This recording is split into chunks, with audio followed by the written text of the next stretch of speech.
Okay, guys, so here's what you're gonna do. Now, Tom, we gave you a little something there. You got that script? Okay, Tom, you just go over there. Now, all of you, let's all just go, and we're gonna leave stage. This is what you would have seen. If we had the motorcade, you all would have set up out there, and you would have been outside with your cameras and everything to see all the Camaros go by. Just imagine all of us in cars, but it would be, okay. So, you all set, Tom? Yes. Okay, you go ahead. When you start, we'll go. Okay. Ashley's first, okay. First, here at Star Wars Weekend, a host of Behind the Force and the voice of Ahsoka Tano, Ashley Eckstein. Next, from Star Wars Weekend, the personal voice actor behind Captain Rex and the entire army of clone troopers, D. Bradley Baker. Next, the Hollywood actor behind the voice of Anakin Skywalker, Matt Lanter.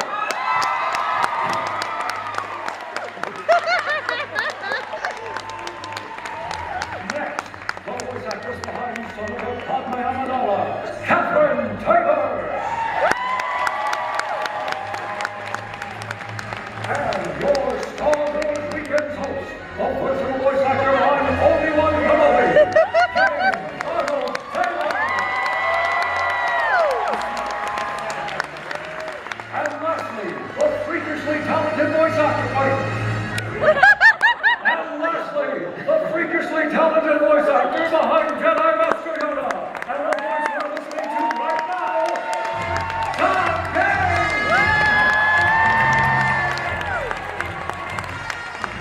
There's your motorcade. Is that great?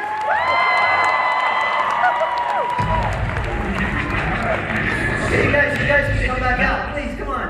Come back out, guys. Guys, I have a bad feeling about this. No, come on out! There they are! So that's what you missed at the motorcade. I hope you got pictures of there. Missing the cars and stuff, but... Where's Tom? No, don't touch the microphone, Anakin. Anakin. Stop it. I'm sorry, my car took a wrong turn. Hey. Great stuff. Okay, so guys, now I gotta ask you some questions because I know the answer to this. Because I mean, we're really like family here. 9 years we've been together and working on this. We got the band back together now. That's pretty good, isn't it? But all of these folks may not know. Tom, were you a Star Wars fan before? Oh this? man, yeah. I saw it the last day of ninth grade. I was 15 years old, and I've told the story a couple of times. But my friend and I were flipping through the newspaper to the movie section because they didn't used to have the interweb thing. You actually had to look at a piece of paper that was printed every day. It's really weird. It is terrible. And there's the big poster, you know, that, and my friends, we could see this Star Wars thing. I actually told George the story a few years later. My exact words were, "I don't want to see that. That looks stupid." And George later said, he goes, well, like he does, he goes, "Well, do you feel differently now?" Yes, sir. So on a scale of 1 to 10, how big of a Star Wars fan are you? Oh, I'm about a 10 as you can get. I mean, I don't have this encyclopedic knowledge like Dave that's Filoni okay. and stuff, but yeah, Like from a fan Captain point of Taylor. view.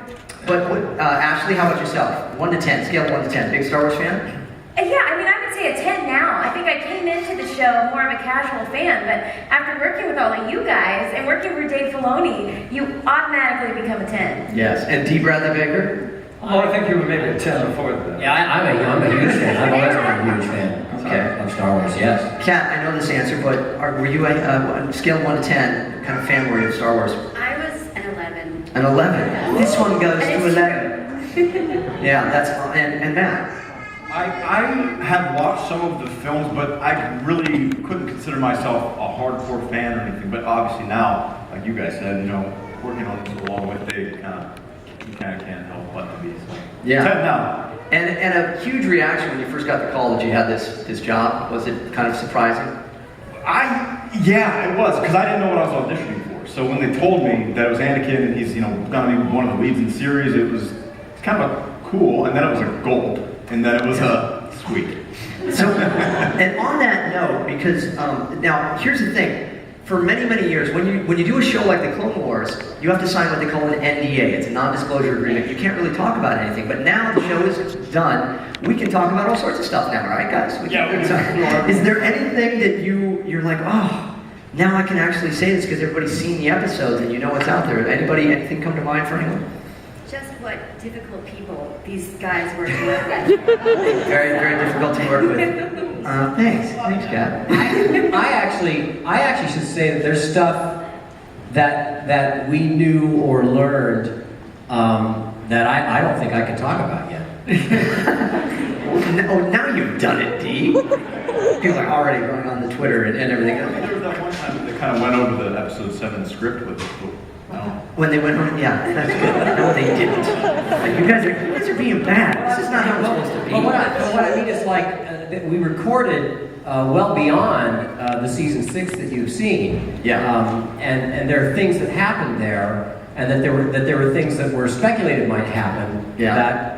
That may have been in the production pipeline, or they may have been jettisoned. I don't know, but I don't know that I can talk about it. No, that's true. And that's actually one of the wonderful things to me about Star Wars, is that there has to be kind of this great secrecy about it. And it's one of my little Star Wars soapboxes, is you know, seeing The Empire Strikes Back and not knowing what the deal was with that story and how that was going to go, and to be in the audience and to realize that afresh. Because it's a secret, it is a surprise, and that's a wonderful thing. And I would also say too that with all the awesome new content that's coming down the pike, I'm trying to do a self-imposed media blackout as much as I can, because frankly, I want to be surprised. I don't want to know every single plot point. I don't want to know exactly everything that I'm about to see, because that is one of the wonderful things for me about Star Wars, is the surprise and the newness and the freshness of what's coming at me. So, absolutely, and we talked about that. I want to know. We talked about that with Mark Hamill though last week, because the fact is that when we all saw Star Wars for the first time, it was magical and surprising. We didn't know what to expect. There wasn't this world of all of this stuff. So I'm with you, Dee. Now, if we can start going down the line here, because these are some of the most talented voice actors in Hollywood, and they're not just the characters that they do on the Clone Wars. So, Tom, if we start with you, can you give us just 3 of your favorite other characters you've been known for? Well, I think my favorite, other than Yoda, of course, is Professor Utonium, because he's a goofy dad. And Powerpuff Girls? Any Powerpuff Girls fans? And another one? I like Darwin, the chimpanzee on the well-thorn berries. Thornberry. See, you're all surprised. And what does Professor sound like? That Mojo Jojo was the worst lab assistant I ever had. I did that in front of Roger Jackson a couple of weeks ago, and he had some people that were standing in front of him to get him signed something. Roger is the voice of Mojo Jojo. And I just said that to one of the fans, and just off the side, out of the blue, I hear this, I was not a bad monkey. I was a bad supervillain. That's true. And then the final one, do you have another one that comes to mind? I mean, you have so many voices. Actually, I'm doing a new one that I like. It's I'm on Archer. Archer. You're on Archer. What is the name of the character again? It's a very old butler named Saga. It's not a show that most of you should be allowed to see anything. That's right. No, not necessarily. So, Ashley, how about you? Any other characters we would know you from?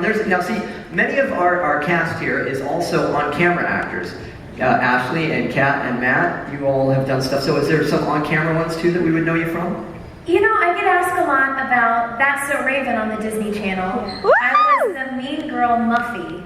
I don't see how that's possible. she was one of the school boys, but look at that. There you are. Ooh, she's what? Yeah, look at that. She would say, Alana said she likes Star Wars. That's how she talked. But one I'm excited about right now is Sophia the First. Sophia the First. Anybody watch Sophia the First? Only a few.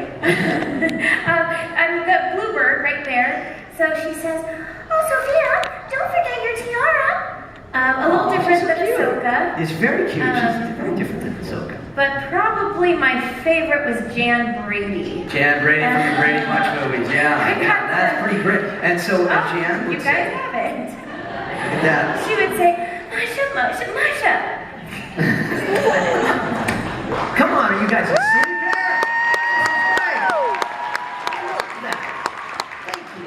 All right, Dee, you've only been known to do maybe 1 or 2,000 voices. So, can you give us just a couple that we would know? 3? I love Klaus, an American Dad. Not for the I'm Paul. I love Harry the Platypus.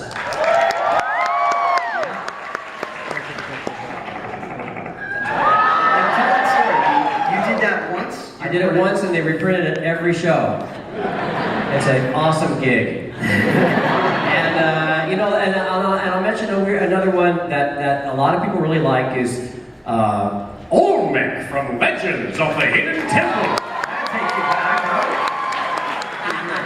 Which was shot here in Nickelodeon Studios half my life ago here in Orlando when I worked here at Epcot Center. Excellent. Catherine Saber, some other voices. There's many, especially in video games. You work a lot in video games and such. What other ones? So actually, since we're here at Star Wars Weekends, 3 of my favorite characters who are all Twi'leks. Well, one's from our show, Clone Wars, which was Numa, the little baby, the little 6-year-old Twi'lek. There she is. And then my first voiceover job ever was for a game called Knights of the Old Republic, where I played another Twi'lek. And that's Mission Vale. And then the newest one, just the Old Republic, which we just did some more content for last week, which is awesome, is Vet. Okay, Vet, very cool. But, and yes, we can applaud it, okay. But I also wanted to mention, you're also your own daughter, because you have voiced Princess Leia. Yes, multiple times actually. So Padme has voiced Princess Leia, which is appropriate. Yes. That's very cool. Yeah, it was exciting. Okay, so Matt, what else? I mean, you're the hunky, heartthrobby kind of guy there. You got that whole Anakin thing going on, but there's some other characters. That was your Anakin? That was my Anakin, yeah. That's good. Okay, what other ones would we know? Well, for the Disney people, Sled from Secret of the Wings. Yeah, Secret of the Wings. That's a good one, yeah. That kind of lost. It's a little bit bigger than Frozen. Let's see, I do on-camera stuff too. More recently, Star-Crossed. Star-Crossed? Yeah, very cool.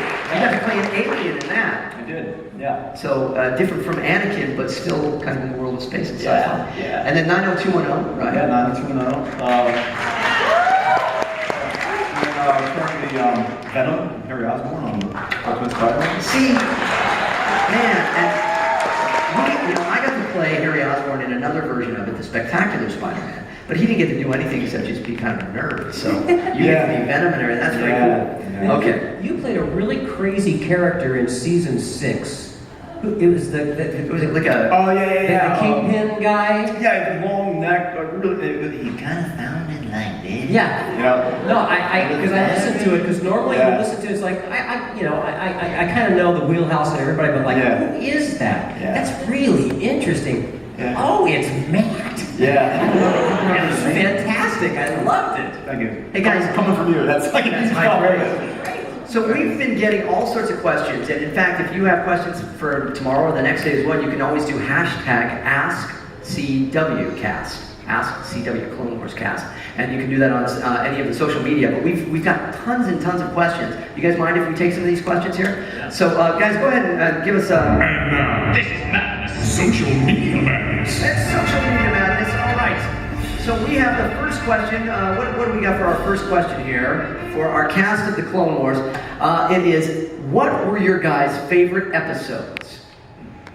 Kat, let's start with you. Well, speaking of Numa, Innocence of Ryloth is still one of my favorite episodes that just stands up for me, and I still love Rookies that Dee did. Yeah, well, don't steal his thunder, because he may say it. He can say it too. Yeah, Dee, on that note, do you have a favorite? Was Rookies your favorite? Yeah, I mean, I'm a little mixed because my favorites are in a way my least favorites, and by that I mean like the Umbar arc itself, or in Fives, the episode where we lose Fives in season 6. I mean, there's some of the most I'm most proud of the work in that, but it's really hard for me to watch. So to give people, so for some of the folks that don't know the whole series and all, D. Bradley Baker is the voice of every single clone, because you see they're clones, so they all have the same voice, but he has the ability to give each one of these their own character and texture and tone, which is amazing. And so the ones he's talking about are some of these ones where some of these clones sacrifice themselves for the greater good and such. Yeah, it just doesn't end well for anybody. No. It's just the only one we don't really know about is Rex. And then also, I mean, like, personally, I want to know what happens to Ahsoka, what happens to Ventress, and everyone else, you kind of know how it goes. Well, on that note, though, Ashley, do you have a favorite episode? You know, kind of like Dee, I love the season 5 finale. Yeah. I actually can't watch it anymore because every single time I watch it, I cry. Well, we want to make you cry then, because has everybody seen the season 5 finale? Spoiler alert, you're about to see the end. Can we take a look at that scene? You guys have that? Let's take a look at what happened.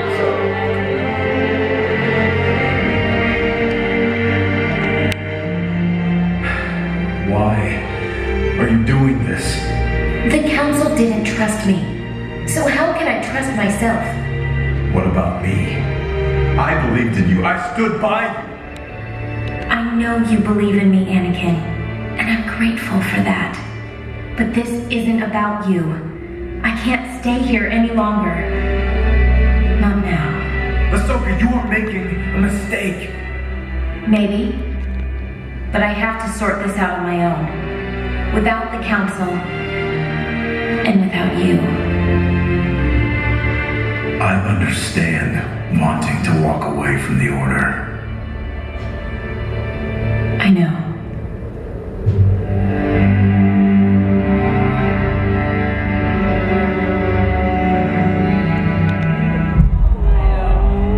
She walks away and all her clothes die and it's sad.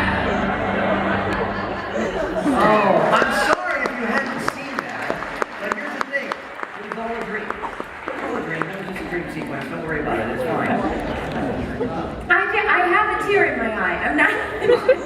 And I'm joking around because I'll start to cry too. It's really amazing stuff. The folks, Dave Filoni and the folks at Lucasfilm that put this show together, they spent so much time and effort, so much love on this. It's really fantastic stuff. Tom, do you have a favorite episode? Well, yeah, I mean, I like the first and the end, the ambush, and, sorry, Tom, you're crying. Back Yoda fights himself at the end. It's pretty cool. Oh, pretty good stuff. Yeah, well, see, here's the thing. You got to understand, again, for most animated shows, you work on it maybe 1 or 2 seasons. With this show, we worked on it for 9 years and 6 seasons. And it was, we became family and we became attached to these, but we're all really big Star Wars fans too. So it means the world that you all are all here listening and wanting to know about stuff. And let's take another question. This is really just very cool of you all to take this time. Let's see, what do we got? Who is their favorite Disney, on a lighter note, who's your favorite Disney character, favorite Disney movie, or Disney, favorite Walt Disney World? Anything? Any rides here? What have you guys been on since you've been here? Dee, have you been on anything? I know Ashley just went on Star Wars. I really love Pirates. I always love Pirates of the Caribbean. I mostly spend time in Disneyland. I haven't been out here as much recently, but that, I think, is got to be my favorite, is Pirates of the Caribbean. Okay. Matt, you got any? I love Pirates too, but favorite Disney movie maybe? Favorite Disney movie? You're like Aladdin. I love Aladdin. Oh, I love it. Yeah. Movie is a tie between the Aristocats and Lady and the Tramp. Okay. I gotta say, I love Cinderella because no one's trying to kill anybody. Just kind of mean to her, but it's the level of drama is actually not as much as some of the others, and the singing is so beautiful in that. Does that sound? It does sound a little long. I'm sorry. I didn't expect that It's a little answer too from honest. you. Is it a little too honest? And on that note, let's take another question. Class. That's all. Okay, another one here. See, what are each of you? Oh, this is good. What are each of you taking away from the Clone Wars, and how has this experience bettered you for the future? Who wants to take it? Ashley? You know, I'm taking you guys and all of our friendships and being a part of the Star Wars universe. I feel like you automatically gain an army of people behind you, and I include the fans in that. It's incredible. Yeah. Just when I feel like I'm having a bad day, you go to social media and there's Star Wars fans that have your back through and through, and then not to mention you guys, to get text messages and people checking in. It's Pretty great. we've been blessed with a lifelong family. Yeah, very cool. Early on, Indeed. I had to ask like Dee and James and Tom, people who had had shows before, because this was newer for some of us. Is it normally like this? Is it normally like this awesome?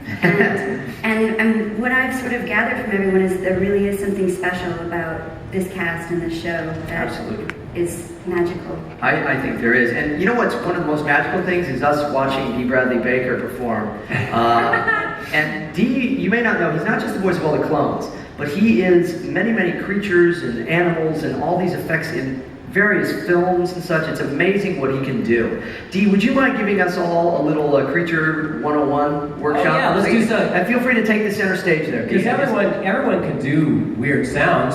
Kids are great at it. You can do it in the car. You can do it while you're waiting in line.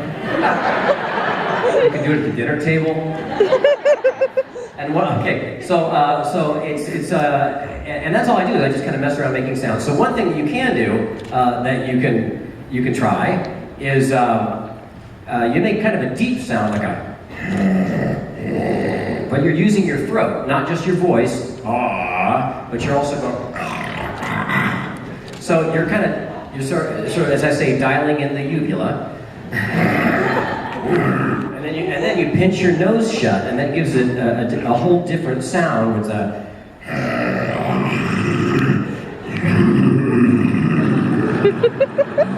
sort of a modified opera type sound. And so kids and grown-ups too, you can try this on Father's Day together. Pinch your noses shut and dial in your uvulas as a family. And there you go. Ladies and gentlemen, Dee Bradley Baker. Okay, guys. This is now. See, we've gotten kind of, we've had fun here, but I want to take you a little deeper into your world of Star Wars. I want to take you inside the Akbar studio. It's a trap! Okay, I'm going to ask you guys some questions. Okay, and if we can go through them, Can you do it as James Lippert? You want me to do it as James? I'll do it as Obi-Wan Kenobi. How's that? And I want you all to answer me in your characters, all right? So, question number one. What is your favorite Star Wars film, starting with Tom K? Empire Strikes Back. Yes.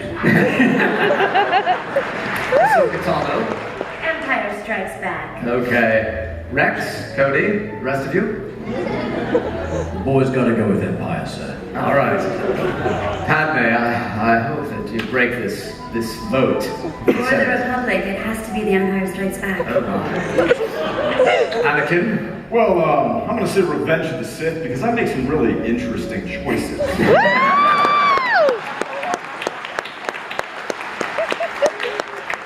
right. Question number two. What Star Wars sound do you love? Kat. I love the sound of a lightsaber. All right, very good. Ashley, ladies first. R2D2.